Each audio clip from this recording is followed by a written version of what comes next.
Alright guys, welcome to Vincent Kane's non-review review. Today, we're diving into something completely different. The insane amount of computing power it took to render the black hole in Christopher Nolan's Interstellar.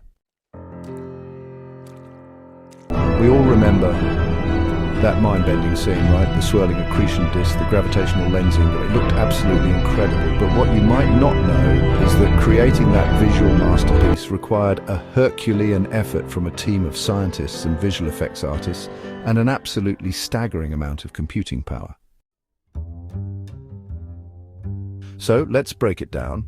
The team at Double Negative, the visual effects company behind Interstellar, didn't just slap some textures on a sphere and call it a day. They worked with theoretical physicist Kip Thorne to create a scientifically accurate representation of a black hole, based on Einstein's theory of general relativity. This meant simulating the way light bends around the black hole, creating the iconic visual effect we saw on screen. But simulating gravity and light at that level of detail is incredibly computationally intensive.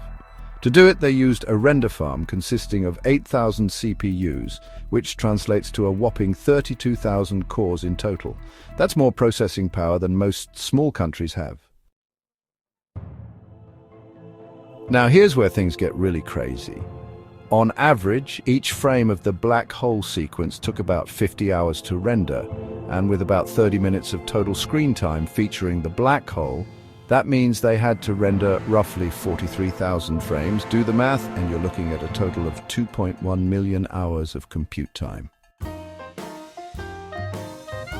To put that into perspective, if you were to try and render that entire sequence on a single CPU with 64 cores, it would take you approximately 7.7 years. That's longer than some people spend in college. They used 1,600 servers with two 10-core CPUs each. It's mind-boggling to think about the sheer scale of this operation.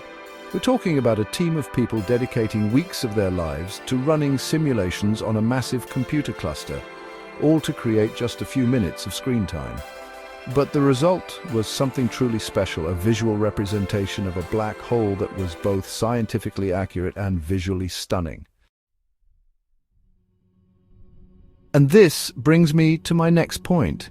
If it took this much computing power, energy, and time just to render a computer simulation, especially when extremely precise laws of physics were applied here, precisely Einstein's field equations to create the most accurate version of a black hole up to that time, it confirms my theory that movies exist in a pocket dimension or pocket universe specific to that movie. Mind you, this was before GPUs became popularized, which paved the way for today's AI technology. Now, if you don't know this, before Interstellar came out in 2014, almost every movie or media which portrayed black holes portrayed them as a literal two-dimensional hole in space. Nobody, I repeat, no one figured out that it should look the way it does in Interstellar, with an accretion disk and a photon ring, until they rendered it in a computer using Einstein's field equations. This was even further confirmed when the first real image of a black hole was taken in 2019.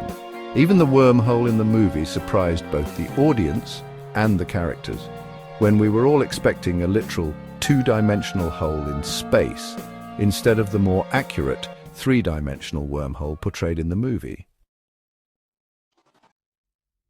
Does that not further back my theory that movies exist in another very real pocket dimension or reality?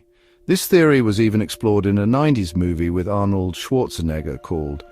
We've also seen elements of this idea explored in, and even shows like, which constantly play with the idea of alternate realities and simulated worlds. So think about it, if we can create these incredibly realistic simulations with enough computing power, is it really that far-fetched to imagine that movies are actually glimpses into other realities? This just goes to show the incredible power of computer graphics and the dedication of the artists and scientists who create them. Next time you watch, take a moment to appreciate the sheer amount of effort that went into creating that black hole.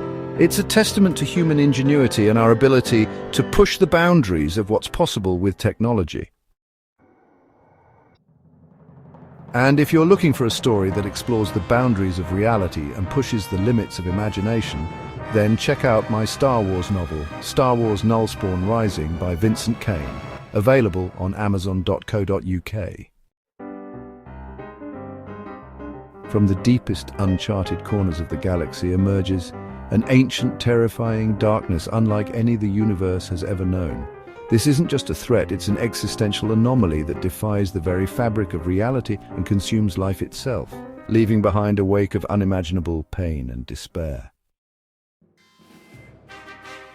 So, if you're looking for a Star Wars story that pushes the boundaries of the Force, where familiar heroes are tested to their breaking point and where the fate of the galaxy hangs by a thread, then prepare to be captivated. But be warned, this is not the Star Wars you know. This is something far more profound, far more terrifying. You can find Star Wars Nullspawn Rising on Amazon.co.uk. Link is in the description below. Thanks for watching, and I'll